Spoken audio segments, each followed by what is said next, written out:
बच्चों, आप सभी का हमारे YouTube चैनल आइडियल 2 क्लासेस में स्वागत है। बच्चों, आज हम आपके लिए 8th ग्रेड अभ्यास पुस्तिका विषय गणित लेके आए जो कक्षा 6वीं के लिए, और इस पुस्तक को मध्य प्रदेश राज्य शिक्षा केंद्र भोपाल द्वारा वर्ष 2023-24 के लिए बनाया गया है। और इस वीडियो के माध्यम से आज हम आपको अध्याय 6 बताएंगे। अध्याय 6 में क्या दिया है? पूर्णांक से संबंधित जो प्रश्नों को हल कराएंगे। चलिए देखते हैं अध्याय 6 में क्या दिया हुआ है। चलिए उसका जो संक्षिप्त विवरण दिया उसके बारे में थोड़ा देख लेते हैं। बच्चों, अभी तक हमने गिनने की संख्याओं को लिखना, पढ़ना और व्यवहार में उपयोग करना सीखा है। गिनने की संख्याओं के साथ शून्य का उपयोग करना भी सीख लिया है। जब हम व्यवहार में लेन देन की बात करते हैं तब हम देखते हैं कि जो राशि हम किसी से उधार लेते हैं तो उसको ऋण के रूप में चिन्हांकित करते हैं। जैसे हमारे पास 20 रुपये है तो हम कहते हैं कि वे धनात्मक रूप में, तथा यदि किसी से हम 5 रुपये उधार लेते हैं तो इस उधारी को व्यक्त करने के लिए एक चिन्ह की आवश्यकता होती है जिसे ऋण चिन्ह के रूप में व्यक्त किया जाता है। ऋण 5 से तात्पर्य है कि संख्यात्मक मान 5 का चिन्ह विपरीत है। व्यवहारिक परिस्थितियों में लाभ हानि, गर्मी सर्दी, समुद्र से ऊंचाई गहराई को सामान्य परिस्थिति में ऊपर नीचे की स्थिति को व्यक्त करने के लिए चिन्हों का प्रयोग किया जाता है। यदि किसी शहर का तापमान ऋण 4 अंश है तो इसका मतलब है कि तापमान 0 अंश से 4 अंश के नीचे है। लाभ की स्थिति को धन से और हानि की स्थिति को ऋण से व्यक्त करते हैं। इसके बाद यहाँ पे देखिए एक संख्या रेखा बनी है। 0 से बाई ओर का मान देखिए, ये 0 है आपका, और ये 0 से इधर क्या है गया बाई ओर का मान, और 0 से इधर दाई ओर का मान। 0 से दाई ओर के मान धनात्मक होते हैं और 0 से बाई ओर के मान कैसे होते हैं? ऋणात्मक होते हैं। तो देखिए यहाँ पे क्या दिया है, संख्या रेखा पर 0 से दाई ओर एक कदम चलने पर 0 की परिवर्ती संख्या 1 प्राप्त होती है। देखिए 0 से हम कह रहे हैं दाई ओर चलते हैं तो हमें क्या प्राप्त हो रहा है?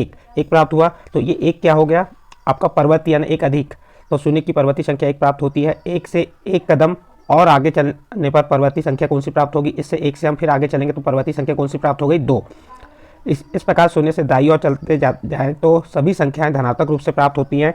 लेकिन यदि हम 0 से बाई ओर चलें तो हम पाते हैं कि जितना कदम दाई ओर चलते हैं उतने कदम ही बाई ओर चलने पर विपरीत दिशा में ऋणात्मक संख्याएं प्राप्त होती हैं। इस प्रकार हम समझ सकते हैं कि 0 से दाई ओर जितनी संख्याएं होती हैं धनात्मक और विपरीत दिशा में उतनी ही संख्याएं ऋणात्मक होंगी।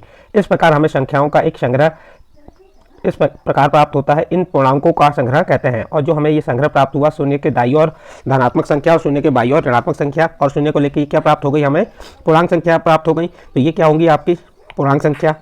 हम देखते हैं कि 0 से दाई ओर प्रत्येक संख्या ठीक अपने पहली संख्या की परिवर्ती है, तथा 0 के बाई ओर प्रत्येक संख्या ठीक अपने पहले की संख्या के पूर्ववर्ती है। तो देखिए यहाँ पे 0 के दाई ओर जितनी भी संख्या है ये क्या कहलाती है? पूर्ववर्ती, और 0 के बाई ओर कितनी जो भी संख्या होती है वो क्या होती है? पूर्ववर्ती। इस प्रकार हम कह सकते हैं कि 0 ऋण 1 से बड़ा है जबकि 1 0 से बड़ा है। 0 ऋण 1 से बड़ा है जबकि 1 0 से बड़ा है। ऋण 1 ऋण 2 से बड़ा है जबकि 2 1 से बड़ा है। ऋण 3 और ऋण 2 ऋण 3 से बड़ा है जबकि 3 2 से बड़ा है। एक उदाहरण के द्वारा पूर्ववर्ती परवर्ती संख्या को समझ सकते हैं। देखिए यहाँ पे आपका संख्या दी हुई है 1 की परवर्ती क्या हो गई? 2, और उसकी पूर्ववर्ती क्या हो जाएगी? 0। 2 का परवर्ती क्या हो जाएगा? 3, और उसका पूर्ववर्ती क्या होगा? 1। 0 का परवर्ती क्या हो जाएगा? 1, और पूर्ववर्ती क्या हो जाएगा? ऋण 1। ऋण 2 का परवर्ती ऋण 1 और पूर्ववर्ती क्या हो जाएगा? 3। 3 का परवर्ती 4 और पूर्ववर्ती क्या होगा? 2। 10, ये संख्या 10 का परवर्ती क्या होगा? 11 और पूर्ववर्ती 9। इस प्रकार से आप पूर्ववर्ती और परवर्ती संख्या को समझ सकते हैं। पूर्ववर्ती यानी कम, उस संख्या से कम, और परवर्ती उससे अधिक। उदाहरण, संख्या रेखा पर पूर्णांकों का जोड़। अब देखिए संख्या रेखा पर 3 और 5 जोड़िए। एक संख्या रेखा बना लीजिए इस प्रकार से, और 0 ले लीजिए। 0 के दाई ओर पूरे धनात्मक मान 1 से लेकर अनंत तक, और बाई ओर ऋण 1 से लेकर अनंत तक मान लिख सकते हैं आप। अब संख्या रेखा पर पहले हम क्या करेंगे? अब संख्या रेखा पर 3 और 5 को जोड़िए। तो सबसे पहले हम कहाँ से? यहाँ से चले तो ये 3 को जोड़े तो ये 3 पे पहुँच गए, और इसमें कितना जोड़ना है? 5। 1 2 3 4 5। जब 5 को जोड़े तो कितने पे पहुँच रहा है? ये 8 पे। तो हमें 3 और 5 को जोड़ने पर क्या प्राप्त हुआ? 8।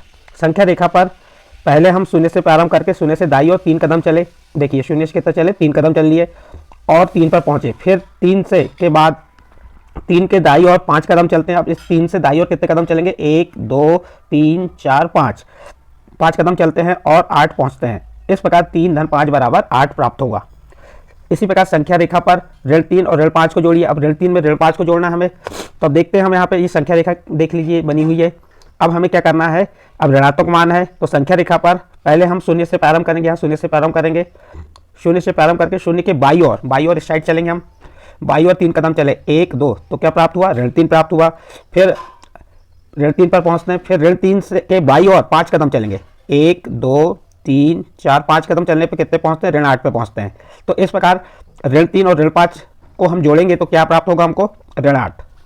संख्या रेखा का प्रयोग करते हुए निम्नलिखित का मान ज्ञात कीजिए। आपको संख्या रेखा का प्रयोग करना है और इनका मान ज्ञात करना है। आप अपनी कॉपी में बना सकते हैं। उदाहरण, संख्या रेखा पर पूर्णांकों का घटाना। पूर्णांकों को कैसे घटाते हैं संख्या रेखा पे वो बताएं। संख्या रेखा पर ऋण 8 में से ऋण 6 को घटाना है। तो चूंकि ऋण 6 का योज्य प्रतिलोम क्या होगा, जो ऋणात्मक संख्या है उसका योज्य प्रतिलोम कैसी होगी, धनात्मक संख्या धन 6। तो ऋण 8 एक कोष्टक में लिख दिए, फिर ऋण दूसरे कोष्टक में ऋण 6। तो ऋण 8 और ऋण 6 का योज्य प्रतिलोम क्या हो गया, धन 6। तो इस प्रकार से इसे दर्शा दी हमने। अब देखो यहाँ पे क्या कह रहा है, ऋण 8 में से कितना कम करना, ऋण 6। तो ये ऋण 8 ले ली हमने। अब कितने कदम हम चलना है, ऋण 8 से दाईं ओर चलेंगे, कितना, 6 कदम। 1 2 3 4 5 6 किस पे आते हैं, ऋण 2 पे। तो ऋण 8 में से हम ऋण 6 घटाएंगे तो कितना प्राप्त होगा, ऋण 2। तो इसी प्रकार ऋण 8 धन 6 बराबर ऋण 2। नेक्स्ट अगला प्रश्न देखिए इसके आगे। एक पूर्णांक में से अन्य पूर्णांक घटाने के लिए घटाए जाने वाले पूर्णांक के योज्य प्रतिलोम को दूसरे पूर्णांक में जोड़ दिया जाता है। देखिए इस प्रकार संख्या रेखा की सहायता से इसे बना सकते हैं हम। ऋण 8 में से ऋण 10 कम करना, तो हम ऋण 8 से कितना कम करेंगे, ऋण 10। तो कितने कदम चलेंगे, 10 कदम। 1 2 3 4 5 6 7 8 9 और 10 कदम चलने पे किस पे पहुंच रहे हैं हम, 2 पे।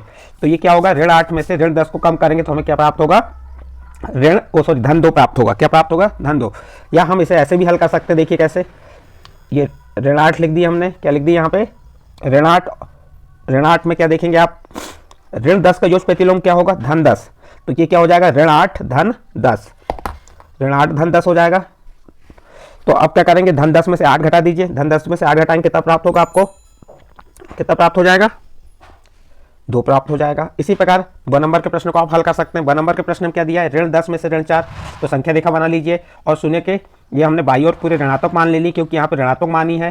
तो देखिए, और इधर भी लिख सकते हैं आप दाई ओर, जैसे 1 2 3, इसको इस प्रकार लिख सकते हैं आगे। अब यहाँ कह रहा है ऋण 10, तो ऋण 10 ये हमारे ऋण 10 में से कितना कम करना है, ऋण 4। तो हम कितने कदम चलेंगे, ऋण 10 के बाई ओर 4 कदम। 1 2 3 4, जब 4 कदम चलते हैं तो कितना प्राप्त हो रहा है, ऋण 6। तो जब ऋण 10 में से हम क्या कम किए, ऋण 10 में से ऋण 4 कम किए तो क्या प्राप्त हुआ, ऋण 6। तो इसको आपको बताए थे हम, जैसे इसका ऋण 10 है आपका ये, और ये क्या है आपका ऋण 4। ऋण 4 का योज्य प्रतिलोम क्या होगा, धन 4। अब इसको कम कर दी, 10 में से 4 घटाएंगे क्या आएगा, 6 आएगा। लेकिन बड़ी संख्या के साथ ऋण का चिन्ह, इसलिए ऋण 6 आएगा, क्योंकि हमारे पास धनात्मक संख्या 4 और ऋणात्मक 10 है। तो जो ऋणात्मक संख्या के साथ चिन्ह रहता है वही चिन्ह आता है। तो इस प्रकार से इसका ऋण 6 आ जाएगा। अब इसके आगे देखते हैं। अब हम अपनी गणित की पाठ्य पुस्तक के अध्याय 6 पूर्णांक पर कार्य करेंगे, साथ ही कुछ प्रश्नों के अभ्यास करेंगे। चलिए देखते हैं अभ्यास करके। इसका पहला प्रश्न है, संख्या रेखा पर शून्य के दाईं ओर 5 इकाई की दूरी पर पूर्णांक है। देखिए, संख्या रेखा पर शून्य के दाईं ओर 5 इकाई की दूरी पर पूर्णांक है। तो 5 इकाई यानी कि हम शून्य से चलेंगे 1 2 3 4 5। तो किस पे आ जाएगा, कौन सा पूर्णांक है, कौन सा पूर्णांक आ जाएगा, धन 5। तो इसका ए नंबर का ऑप्शन सही होगा। और यहाँ पे भी आप ए नंबर के ऑप्शन को कॉल कर देंगे। यहाँ पे आपका ABC लिखा हुआ है, क्या लिखा हुआ है यहाँ पे, ABC और AD। इसके बाद ऋण 5 और 5 के बीच स्थित पूर्णांकों की संख्या कितनी है। तो आप ऋण 5 से 5 तक पूर्णांकों की गिन लेंगे। जैसे आप गिन लीजिए, ऋण 5 के बाद ऋण 4, ऋण 3, ऋण 2, ऋण 1, 0, कितने हो गए, 5। और उसके बाद 1 2 3 4। तो बीच में कहा है ऋण 5 और 5 के बीच ऐसे 9 पूर्णांक होंगे। तो इसका बी नंबर का ऑप्शन सही होगा। और यहाँ पे बी नंबर के ऑप्शन पे आप काला गोला कर देंगे। इसके बाद अगला प्रश्न है, ऋण 1 से 3 अधिक कितना होगा। ऋण 1 से 3 अधिक, तो ऋण 1 से हम चलेंगे संख्या रेखा पे, तो हमें प्राप्त होगा ऋण 1 के बाद 0 1 2 3। तो किस पे जाएंगे हम, 2 पे जाएंगे। ऋण 1 से 0 1 2, तो 2 पे चले गए हम। 2, तो हमें क्या है, ऋण 1 से 3 अधिक कितना होगा। तो इसका बी नंबर का ऑप्शन सही होगा 2। और बी नंबर का ऑप्शन को अलग कर देंगे। इसके बाद नेक्स्ट अगला प्रश्न है, पूर्णांक 8 की पूर्ववर्ती संख्या होगी। तो पूर्ववर्ती यानी पहले की संख्या क्या होगी, तो ऋण 8 की पूर्ववर्ती संख्या 7 होगी। इसका सी नंबर का ऑप्शन सही होगा। 0 के पूर्ववर्ती का परवर्ती, 0 का पूर्ववर्ती क्या होगा, ऋण 1, और ऋण 1 का परवर्ती क्या होगा, 0। तो इसका सी नंबर का ऑप्शन सही होगा। इस और जो डिब्बे हैं इनको जैसे बी नंबर पे बी को काला कर दीजिए, नीला कर दीजिए, सी नंबर का सी को, और इसमें सी नंबर तो सी को। इस प्रकार प्रश्न नंबर 5 तक आपके कंप्लीट होते हैं। इसके बाद नेक्स्ट अगला प्रश्न देखते हैं हम, प्रश्न नंबर 6। क्या कह रहा है, ऋण 1 व धन 1 के बीच कौन सा पूर्णांक होता है। तो ऋण 1, देखिए यहाँ पे ऋण 1 ये दिख रहा है आपको, ये ऋण 1 और धन 1 के बीच कौन सा पूर्णांक है, 0 पूर्णांक है। तो यहाँ लिख देंगे ऋण 1 व धन 1 के बीच 0 पूर्णांक होता है। नेक्स्ट प्रश्न, प्रश्न नंबर 7, समुद्र तल से 100 मीटर नीचे के लिए कौन सा उचित चिन्ह होगा? तो आप हल में बताएंगे, समुद्र तल से 100 मीटर नीचे की ओर उचित चिन्ह ऋण 100 मीटर होगा। कौन सा उचित चिन्ह लगेगा यहाँ पे? ऋण चिन्ह। फिर देखिए ऋण 4, ऋण 3, ऋण 2, ऋण 1, 0, 1, 2, 3, 4 जैसी संख्याओं के संग्रह को क्या कहते हैं? तो इसका हल हो जाएगा ऋण 4, ऋण 3, ऋण 2, ऋण 1, 0, 1, 2, 3, 4 जैसी संख्याओं के संग्रह को पूर्णांक कहते हैं। क्या कहते हैं? पूर्णांक कहते हैं। इस प्रकार प्रश्न नंबर 8 कंप्लीट होता है। इसके बाद नेक्स्ट अगला प्रश्न आता है आपका प्रश्न नंबर 9, 0 और ऋण 8, 0 और ऋण 8 संख्या युग्म में उचित चिन्ह छोटा बड़ा का प्रयोग करते हुए लिखिए। तो देखिए यहाँ पे 0 क्या है? बड़ा है किससे? ऋण 8 से। तो यहाँ पे आपको उचित चिन्ह क्या आ जाएगा? ये वाला चिन्ह लगा देंगे आप उचित चिन्ह में। जो आपका खुला भाग जिधर जाता है उधर बड़ी संख्या होती है और जिधर तीनों भाग जाता है उधर छोटी। तो 0 बड़ा है ऋण 8 से, उचित चिन्ह आपका ये वाला आ जाएगा। ठीक है। इसके बाद नेक्स्ट देखिए, यहाँ पे लिख भी सकते हैं 0 बड़ा है ऋण 8 से, क्योंकि प्रत्येक धनात्मक पूर्णांक बड़ा होता है ऋणात्मक पूर्णांक से। इसके बाद नेक्स्ट प्रश्न है, संख्या धन 5 और ऋण 1 को संख्या रेखा पर निरूपित कीजिए। तो पहले आप संख्या रेखा बना दीजिए इस प्रकार से, और इस संख्या रेखा पर धन 5 और ऋण 1 को निरूपित करना है।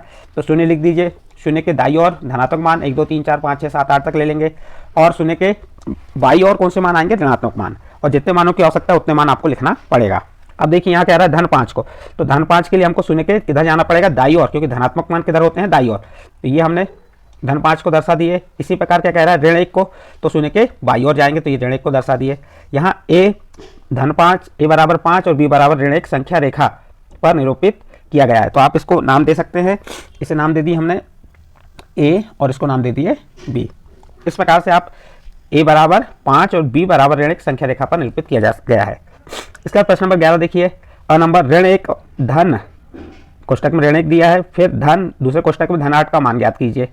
और ब नंबर का प्रश्न दिया, भूमि तल से 5 सीढ़ी ऊपर चलने और फिर वहां से 3 सीढ़ी और ऊपर चलने पर भूमि तल से कौन सी सीढ़ी तक पहुंच जाएंगे? तो इन दोनों प्रश्नों को हल करते हैं। सबसे पहले प्रश्न नंबर अ को हल करेंगे। क्या दिया है? ऋण 1 धन 8, ये लिख दिया हमने। ऋण 1 धन, ये लिखे धन। अब देखिए ये धन 8 को हमने तोड़ दिए, धन 1 और धन 7 मिलके कितना होता है? धन 8। फिर ये ऋण 1 में से हम धन 1 को घटा दिए तो कितना बचा? 0। अब यहाँ क्या बचा? धन 7। तो आपका क्या आ जाएगा? धन 7। ऋण 1 में धन 8 को जोड़ेंगे तो क्या प्राप्त होगा हमें? धन 7। इसके बाद देखिए नेक्स्ट प्रश्न है, जैसे सीढ़ी वाला प्रश्न था। सीढ़ी वाले प्रश्न क्या दिया देख सकते हैं आप, 5 सीढ़ी ऊपर से 3 सीढ़ी ऊपर। तो 5 से ऊपर यानी कि क्या हो रहा है? हम जोड़ रहे हैं। तो धन 5 सीढ़ी और धन 3 सीढ़ी मिला के कितनी सीढ़ी पे जाएंगे हम? धन 8 सीढ़ी पे। अतः भूमि तल से 8 सीढ़ी ऊपर प्राप्त होगी। भूमि तल से कितनी सीढ़ी ऊपर प्राप्त होंगी? 8 सीढ़ी।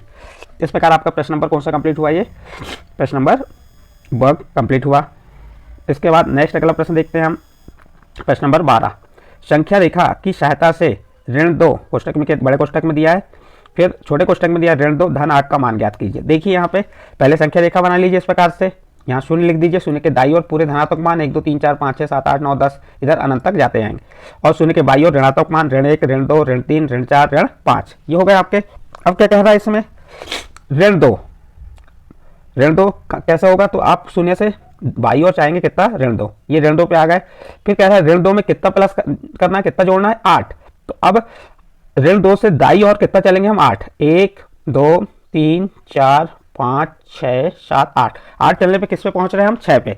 तो इसका पूर्णांक क्या प्राप्त हो जाएगा? ऋण 2 में धन 8 को हल किए तो हमने क्या प्राप्त किया? हमने 6। तो इसका हल क्या होगा? 6। इस जो आपकी संख्या दी थी इनका मान क्या आ गया? 6 आ गया। नेक्स्ट क्वेश्चन देखिए, ऋण 12 में से ऋण 3 को घटाइए। आपको ऋण 12 में से किसको घटाना? ऋण 3 को। तो ऋण 12 लिखे और ऋण 3 का योग प्रतिलोम क्या हो जाता है? धन 3। तो ऋण 12 धन 3, 12 में से 3 घटाएंगे तो क्या आएगा? 9, और बड़ी संख्या के साथ ऋण का चिन्ह इसलिए ऋण 9। इसका सेकंड ब नंबर क्वेश्चन क्या कह रहा है? ऋण 10 का योग प्रतिलोम। तो ऋण 10 है तो हम बता देंगे ऋण 10 का योग प्रतिलोम क्या हो जाएगा? धन 10। यदि कोई भी संख्या ऋणात्मक है तो उसका योग प्रतिलोम आपसे पूछ रहा है तो धन में चल जाएगा, और धन में तो काय में चल जाएगा? ऋण में चल जाएगा। तो इस प्रकार से आप योग प्रतिलोम बता सकते हैं। नेक्स्ट प्रश्न देखिए, प्रश्न नंबर 14, 10 ऋण कोष्टक में ऋण 40, फिर कोष्टक बंद ऋण दूसरे कोष्टक में ऋण 6 का मान ज्ञात कीजिए। देखिए यहाँ पे 50 धन ऋण 40 का योग प्रतिलोम, ऋण का ये क्या हो गया? धन, और ऋण 6 का योग प्रतिलोम। तो ऋण 40 का योग प्रतिलोम 40 हो गया, धन 40 हो गया, और ऋण 6 का योग प्रतिलोम धन 6।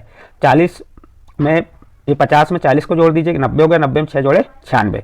तो इस प्रकार से आप इस प्रश्न को हल कर सकते हैं। नेक्स्ट प्रश्न है प्रश्न नंबर 15, निम्नलिखित के विपरीत लिखिए। लंबाई में वृद्धि, तो इसका विपरीत क्या होगा? अ नंबर लंबाई में कमी। ब नंबर में क्या कह रहा है? 30 किलोमीटर दक्षिण दिशा, तो इसका विपरीत क्या होगा? 30 किलोमीटर उत्तर दिशा। फिर स नंबर 256 रुपये की हानि, तो इसका विपरीत क्या हो जाएगा? 256 रुपये का लाभ। और द नंबर धनात्मक पूर्णांक, तो इसका विपरीत क्या आ जाएगा? ऋणात्मक पूर्णांक। इस प्रकार से बच्चों आपका ये प्रश्न नंबर 15 समाप्त होता है और इस प्रश्न के साथ जो आपका अध्याय 6 था, अध्याय 6 कंप्लीट होता है। इसके प्रश्नों को हमने समझा है। ये अध्याय 6 क्या था? पूर्णांक से संबंधित था और इसमें परवर्ती पूर्ववर्ती संख्या बताई। ये आपको अच्छी लगी हो तो आप हमारे चैनल आइडियल देव क्लासेस सब्सक्राइब कीजिए, लाइक कीजिए एवं अन्य ग्रुप में शेयर जरूर कीजिए।